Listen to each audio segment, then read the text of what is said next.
بسم اللہ الرحمن الرحیم۔ السلام علیکم دوستو، صوفی ایجوکیشن پوائنٹ پہ خوش آمدید۔ امید ہے کہ آپ سب خیریت سے ہوں گے۔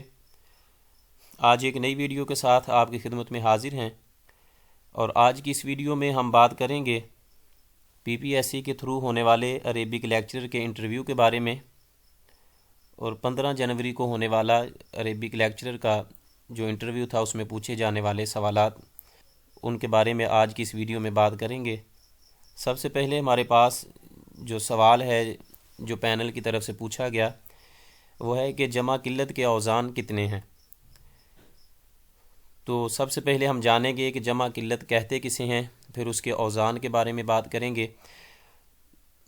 تو جمع قلت وہ جمع ہے جو 3 سے 10 تک بولی جائے، وہ جمع جو 3 سے لے کر 10 تک بولی جائے اس کو جمع قلت کہتے ہیں۔ اس کے 4 اوزان ہوتے ہیں جمع قلت کے۔ سب سے پہلے ہے افعال، اس کے وزن پہ آئیں گے جیسے اقوال، اخبار، تو یہ افعال کے وزن پہ جو بھی افعال آئیں گے تو یہ جمع قلت کا وزن ہے۔ افعال، افعول، افعلۃ اور فعلۃ، یہ 4 اوزان جو ہیں یہ جمع قلت کے ہوتے ہیں۔ دوبارہ رپیٹ کرتا ہوں ان کو، افعال، افعول، افعلۃ اور فعلۃ، یہ 4 اوزان جو ہیں یہ جمع قلت کے ہیں۔ یہ کویسچن جو ہے یہ پینل کی طرف سے پوچھا گیا تھا کہ جمع قلت کے اوزان بتائیے کتنے ہیں۔ دوسرا سوال جو پوچھا گیا تھا وہ ہے ابو القاسم الشابی کس گروہ سے تعلق رکھتے ہیں۔ تو ابو القاسم الشابی جو ہیں ان کا تعلق جو ہے وہ شعراء العصر الجدید یا کہ شعراء العصر الحدیث، دونوں طرح سے جیسے آپ مناسب سمجھیں آپ بتا سکتے ہیں۔ تو ابو القاسم الشابی کا جو تعلق ہے وہ جدید شعراء جو ہیں، عصر الحدیث کے جو شعراء ہیں ان سے ہے۔ ان کی ولادت جو ہے ابو القاسم الشابی کی وہ 1909 میں ہوئی۔ شابیہ ایک قریہ تھا، بستی تھی تونس کی، اور 1934 میں ان کی وفات ہوئی تھی۔ شاعر الخضراء ان کا لقب ہے، اور عصر الحدیث کے یہ مشہور شاعر ہیں۔ عصر الجدید اور عصر الحدیث دونوں سے جیسے آپ مناسب سمجھیں آپ بتا سکتے ہیں۔ اس کے علاوہ جو پوچھا گیا کہ شاعری سے کیا مراد ہے، تو اس کا ایک ہی جو لائن ہے اس میں آپ نے آنسر دینا تھا اس کا، وہ ہے کہ کل کلام موزون و مکفّہ، کل کلام موزون و مکفّہ، کہ ہر وہ کلام جو موضوع ہو، جس کے قافیہ اور ردیف پر مشتمل ہو، تو اس کو شاعری کہتے ہیں۔ تو یہ اس کا جواب تھا۔ اور دوسرا جو سوال ایک اور پوچھا گیا تھا شوقی ضعیف کے بارے میں، یہ ضعیف عین کے ساتھ نہیں ہوگا بلکہ دعا یا اور فا کے ساتھ ہے، شوقی ضعیف۔ تو اس کے بارے میں پوچھا گیا تھا کہ اس کے بارے میں آپ بتائیں۔ تو احمد شوقی عبدالسلام ضعیف ان کا اصل نام تھا۔ یہ عالم ہیں اور مصر کے بہت بڑے عالم ہیں، ادیب ہیں، مصر میں پیدا ہوئے۔ 1910 میں یہ مصر میں پیدا ہوئے اور 2005 میں قاہرہ مصر میں ان کی وفات ہوئی۔ اور ان کی جو بکس ہیں وہ ہے الحضارۃ الاسلامیہ من القرآن والسنہ فی النقد الادبی، معجزات القرآن۔ اور ان کے علاوہ ان کو جو انعام ملا جائزہ فیصل، جو پرائز دیا گیا وہ جائزہ الملک الفیصل جو ہے وہ ان کو دیا گیا تھا، وہ 1983 میں۔ تو یہ شوقی ضعیف کے بارے میں سوال پوچھا گیا تھا۔ اس کے علاوہ پینل کی طرف سے پوچھا گیا تھا ایک سوال کہ جملہ انشائیہ اور جملہ خبریہ میں کیا فرق ہوتا ہے۔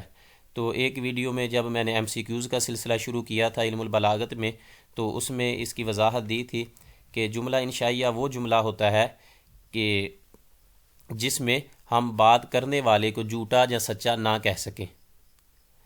وہ جملہ فعلیہ، وہ جملہ جو ہے وہ استفہامیہ ہوتا ہے یا کہ نہیں کے معنوں میں ہوتا ہے، اور جملہ خبریہ وہ جملہ ہوتا ہے کہ جس میں ہم بات کرنے والے کو سچا یا جھوٹا کہہ سکیں۔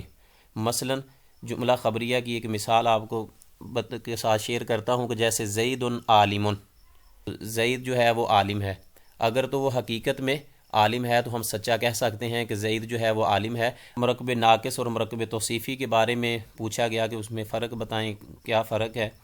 تو مرکب ناقص اور مرکب توصیفی میں فرق یہ ہے کہ جو مرکب ناقص اور مرکب توصیفی یا مرکب اضافی، تو مرکب اضافی یا مرکب توصیفی ہو تو اس کو مرکب ناقص ہی کہا جاتا ہے، وہ مکمل جملہ نہیں ہوتا بلکہ جملے کا جز ہوتا ہے۔ مرکب اضافی جو ہے وہ بھی مرکب ناقص ہی ہوتا ہے، مکمل جملہ نہیں ہوتا، جیسا کہ حلیب الباقرہ۔ تو حلیب الباقرہ سے ہم یہ تو پتہ چلتا ہے کہ گائے کا دودھ، لیکن یہ نہیں پتہ چلتا کہ میٹھا ہے یا کڑوا ہے یا کیا ہے اس کو۔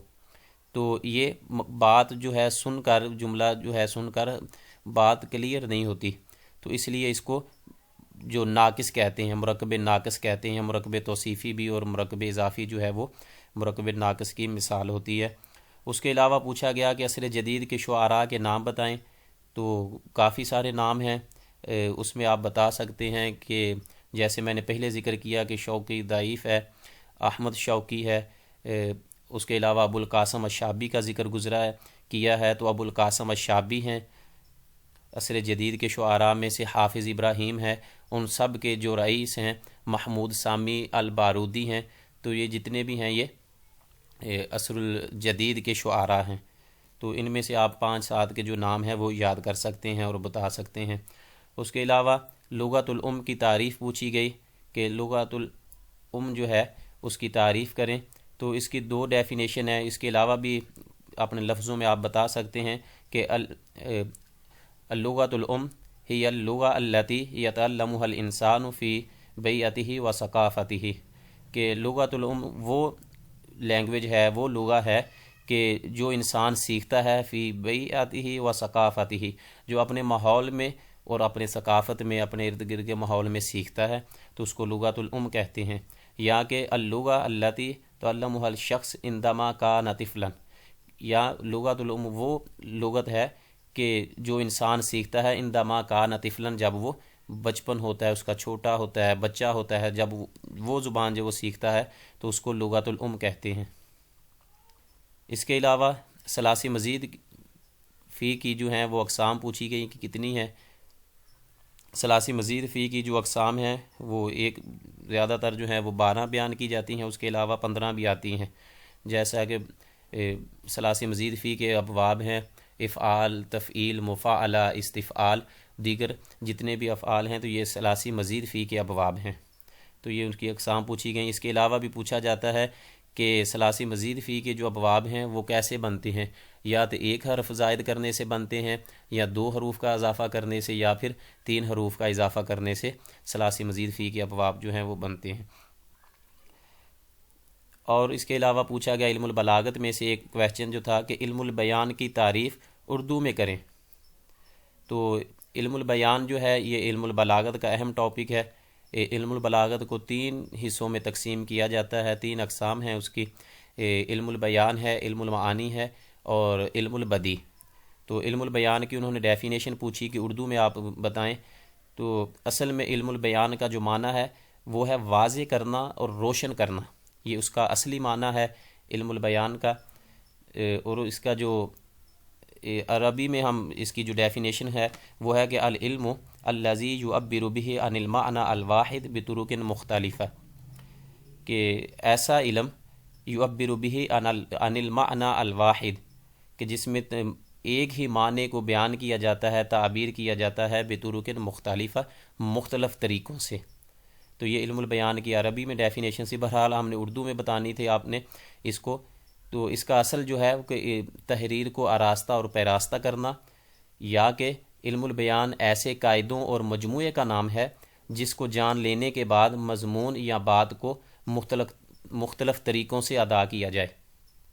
بات وہی ہے کہ ایسا علم ہے، علم البیان ایسا علم ہے کہ جس میں ایک ہی معنی کو مختلف طریقوں سے جانا جائے، تو یہ علم البیان کی اردو میں ڈیفینیشن ہوگی۔ اور اس میں مرکب اضافی اور مرکب توصیفی کا جو فرق ہے وہ بھی پوچھا گیا کہ مرکب اضافی اور مرکب توصیفی میں کیا فرق ہے۔ تو مرکب توصیفی جو ہے اس کا پہلا جز جو ہے وہ موصوف ہوتا ہے، دوسرا اس کی صفت ہوتی ہے، تو جیسے موصوف ہوگا اسی طرح اس کی صفت آئے گی۔ مثلا اگر موصوف واحد ہے تو اس کی صفت بھی واحد آئے گی، اگر موصوف تثنیہ ہے تو اس کی صفت بھی تثنیہ آئے گی، اگر موصوف جمع ہے تو اس کی صفت بھی جمع آئے گی۔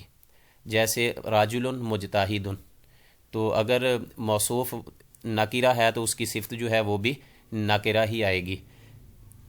پہلے حصے کو موصوف کہتے ہیں، دوسرے کو صفت کہتے ہیں۔ اور مرکب اضافی جو ہے وہ پہلا جز اس کا مضاف ہوگا، دوسرا اس کا مضاف الیہ ہوگا۔ مضاف جیسے کتاب اللہ، تو پہلا جز مضاف جو ہے وہ نکرہ ہوتا ہے مرکب اضافی میں، دوسرا جو ہے وہ مضاف الیہ جو ہے وہ معرفہ ہوتا ہے۔ جیسے کتاب اللہ، تو کتاب جو ہے وہ نکرہ ہے اور اللہ کا جو لفظ ہے اسم وہ معرفہ ہے کتاب اللہ۔ اور اس کا جب ہم مرکب اضافی کا ترجمہ کرتے ہیں اردو میں تو اس میں کی کا مفہوم آتا ہے۔ کتاب اللہ، اللہ کی کتاب، بیت اللہ، اللہ کا گھر، اور حلیب البقرہ، گائے کا دودھ، تو یہ کی کا مفہوم اس میں آتا ہے۔ اس میں تھوڑا سا فرق ہے، تو یہ آپ نے ایزی چیزیں ہیں گرامر کی جو شروع والی ہیں اس میں سے آپ بتا سکتے تھے۔ تو دوستو یہ کچھ کویسچن تھے جو ہمیں سینڈ کیے گئے تھے کہ یہ جو چیزیں ہیں وہ پینل کی طرف سے پوچھی گئی ہیں، تو مختصر میں نے کوشش کی ہے کہ آپ کے ساتھ اس کو ڈسکس کیا جائے۔ انشاءاللہ جیسے بھی دوسرے جو کویسچن ہیں وہ بھی آپ کے ساتھ ہے، ان کو حل کر کے اچھے طریقے سے بعد میں جو ہے وہ انشاءاللہ آپ کے ساتھ ڈسکس کریں گے۔ اپنے دعاؤں میں یاد رکھیے گا۔ اللہ تعالی ہم سب کا حامی و ناصر ہو۔ السلام علیکم ورحمۃ اللہ وبرکاتہ۔